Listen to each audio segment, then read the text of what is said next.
Hey guys, so I was gonna vlog kind of today, but I kind of didn't because I finally got my truck today, and it was the first time I had driven in like 6 months, since like middle of March, so I was kind of driving like a granny today, especially since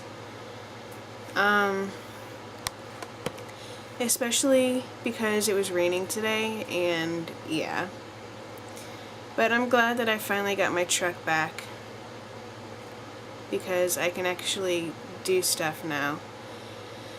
I mean, I could do stuff before because, of course, there is the bus, public transit-ness, but it takes forever to do anything that way.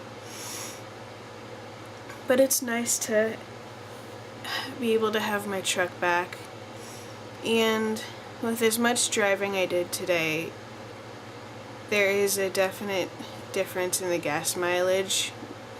I don't think I've ever talked about what happened to my truck, but back in middle of March or so, I was heading to my good friend's son's 3rd birthday party, and I had stopped into Target really quick to get a couple little outfits for him, you know, so no big deal, right?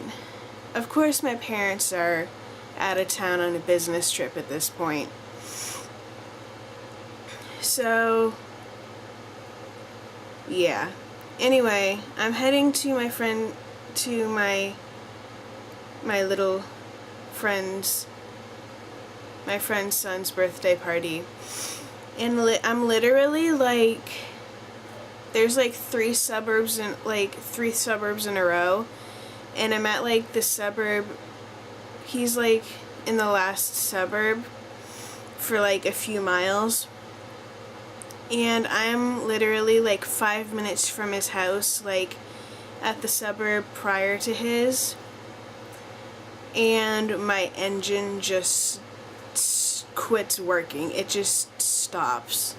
So like, I really have no other option other than to pull over on the median in like the middle of this, I think it's like 4-lane highway, like 2 lanes in each direction.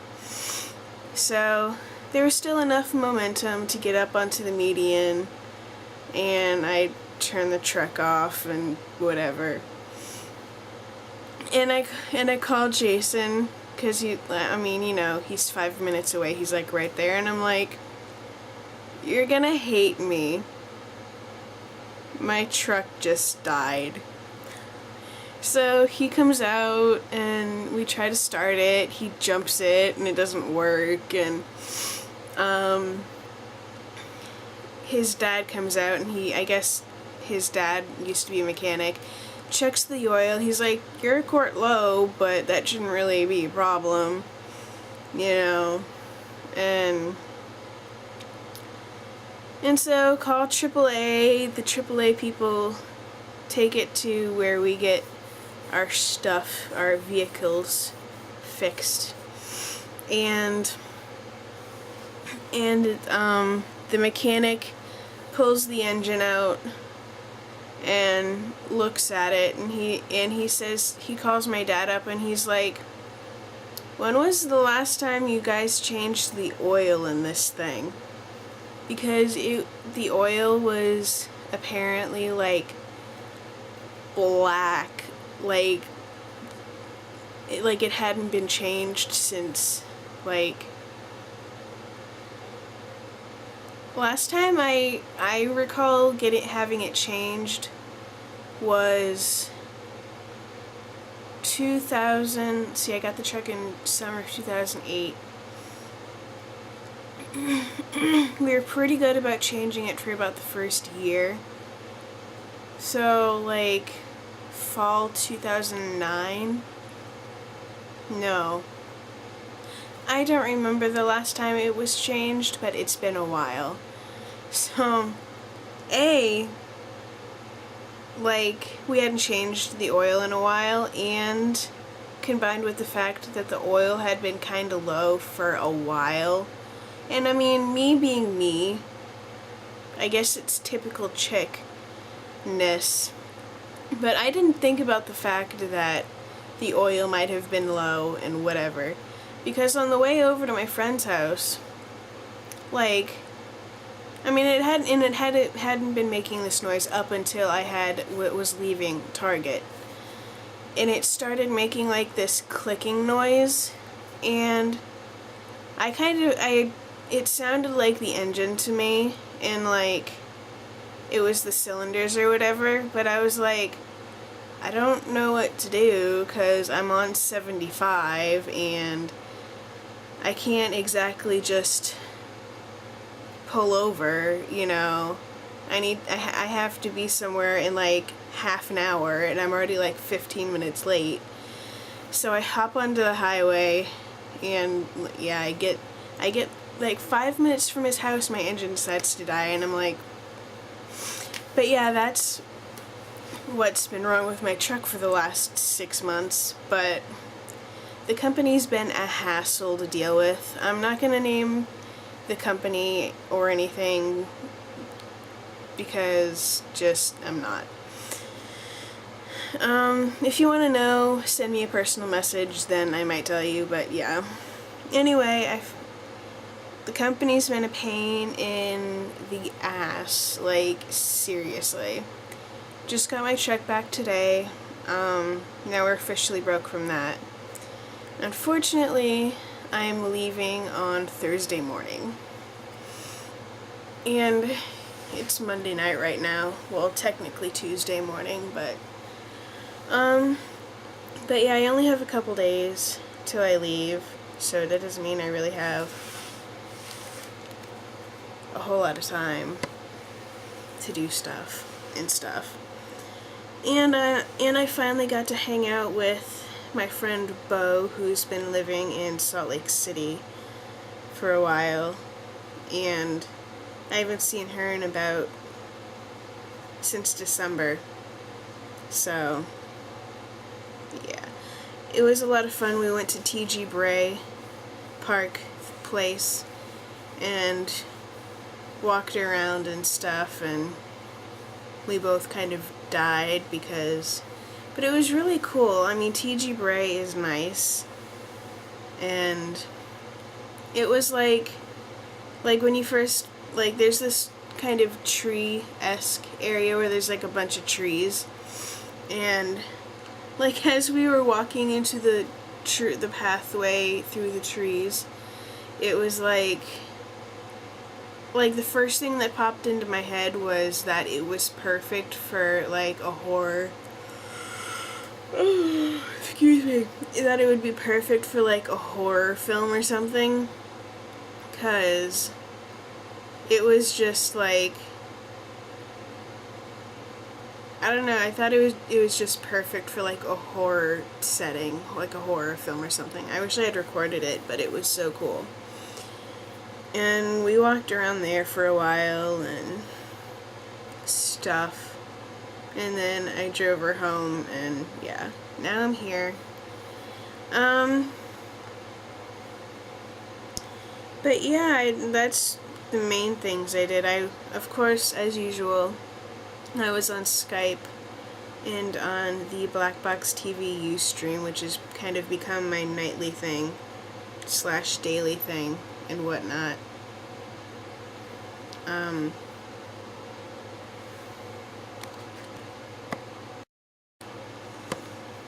And yeah, I'm really looking forward to my trip.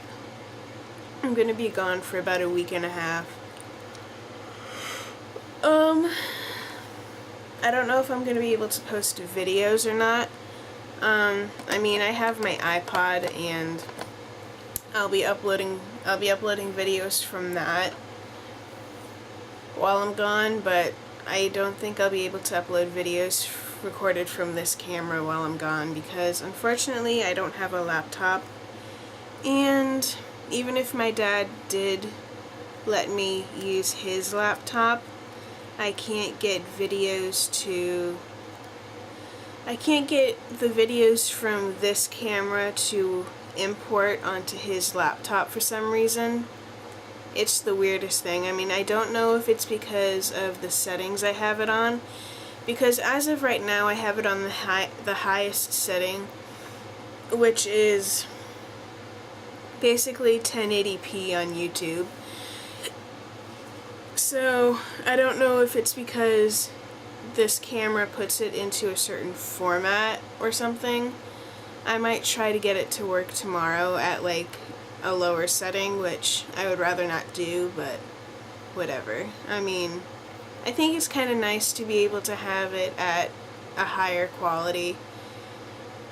You know, I mean, I remember when, like a few years ago, when I first started YouTube, like most of the videos were like 240 and 420, you know, like then 720 was nice, and then 1080p was like, is now like the thing.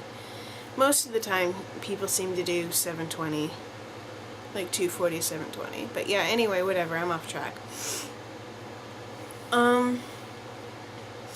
If my dad does let me take it, I'm hoping I can figure out how to get the videos onto the laptop to put onto my external hard drive at least, you know. So, yeah.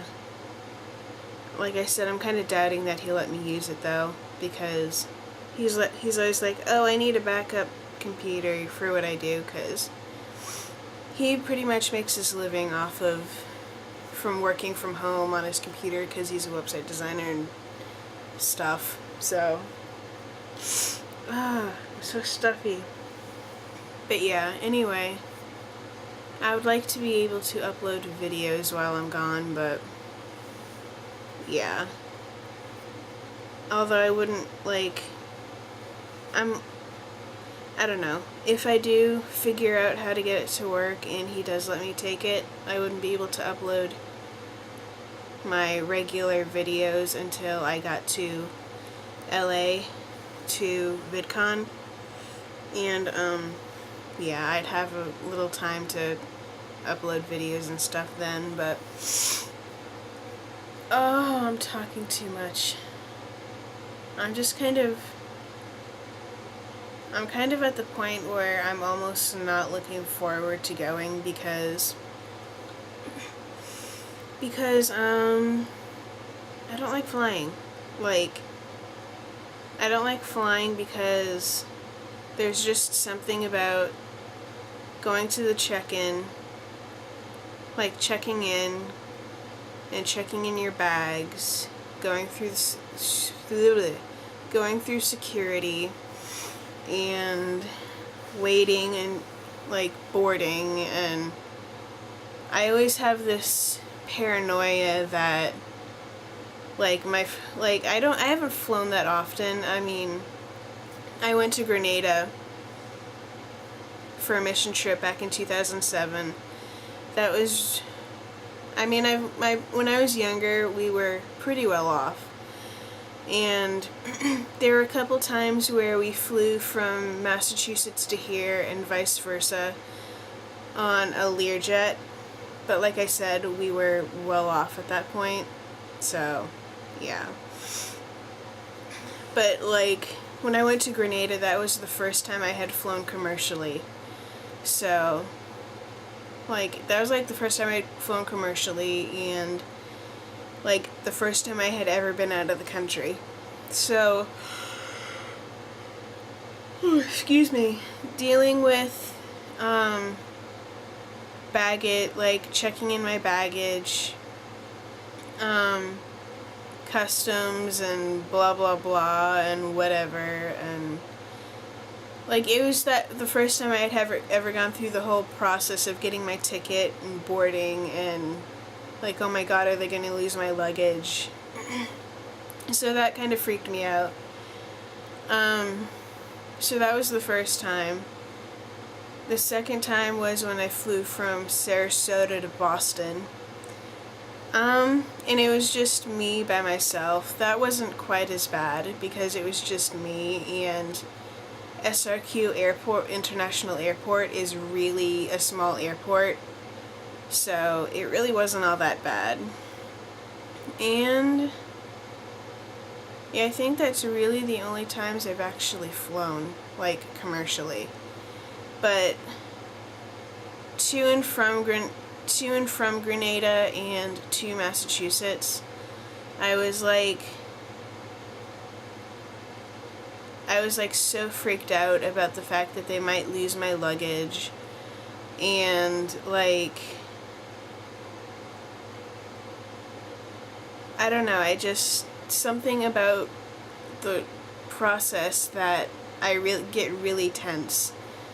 And like, at least the flights that I've been on, I had always asked, if I was like in the middle seat or like on the window seat, I always asked to switch with the person in the aisle seat, because there's just something about sitting like in the middle of two people or in the window seat that's just, I can't deal with it for some reason. Because I want to be able to like get up and walk around without bothering people. Because although it was only like a 2-hour flight or something, was like on a 2-hour flight, give or take 2-3 hours. I got up like 2 or 3 times every hour because I just couldn't sit still. I don't know. Plus, when I'm on a plane, I'm basically deaf, because it's like my ears are popping like nobody's business. I can barely hear, even if like you're right here on my face. So I don't know, there's something about flying that I don't like. I mean, yeah, it's quicker and it can be fun, but there's like a difference between commercial flying and taking a ride on the biplane that I took when I was in Key West. Like, 2 totally different experiences. I mean, flying on a biplane and doing a little tour and seeing Key West from the air is one thing, but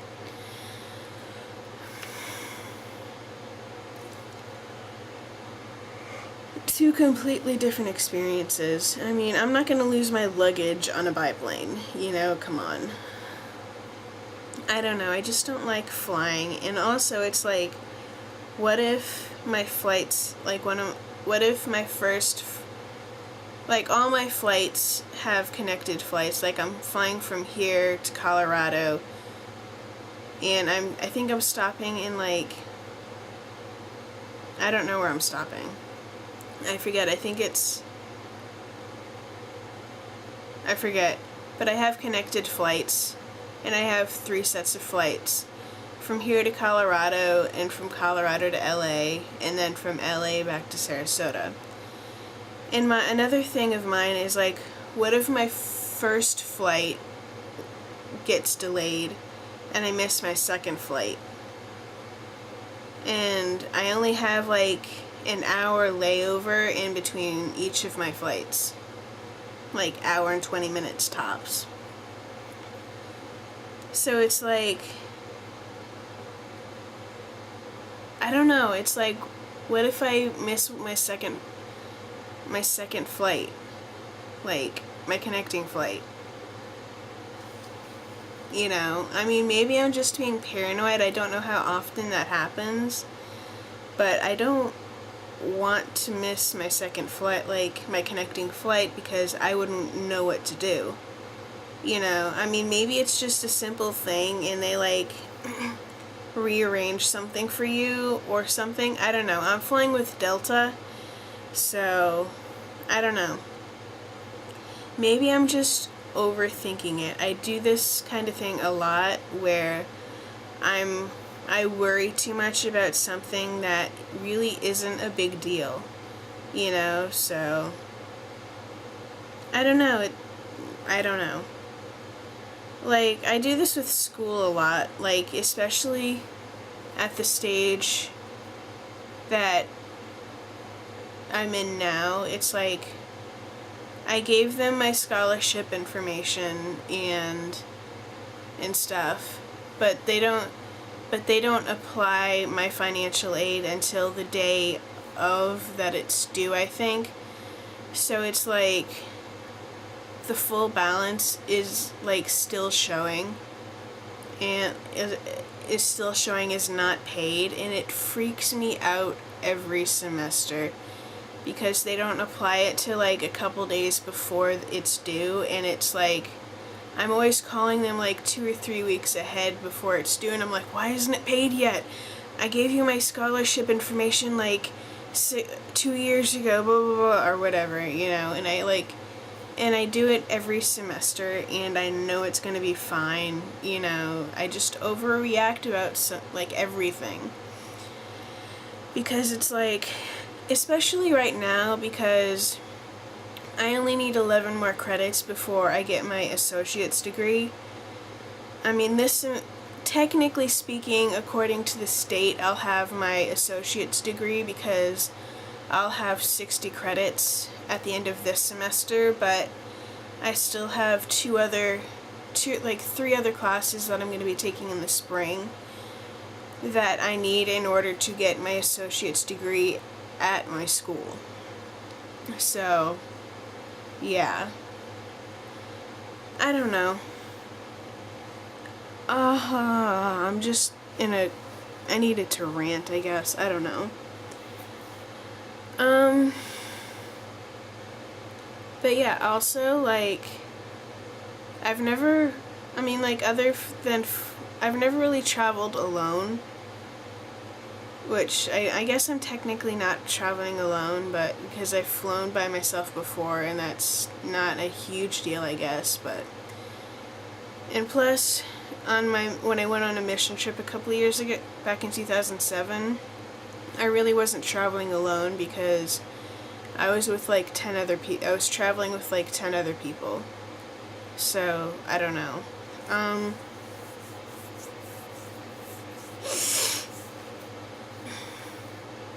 I'm basically traveling by myself. I mean, I'm visiting a friend of mine in Colorado for a week.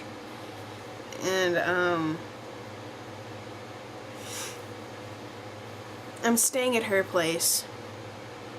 Which, I mean, I kind of find it weird to stay at somebody's house because I'm so used to staying at hotels and whatnot, but it's kind of cool that she's letting me stay at her place. And then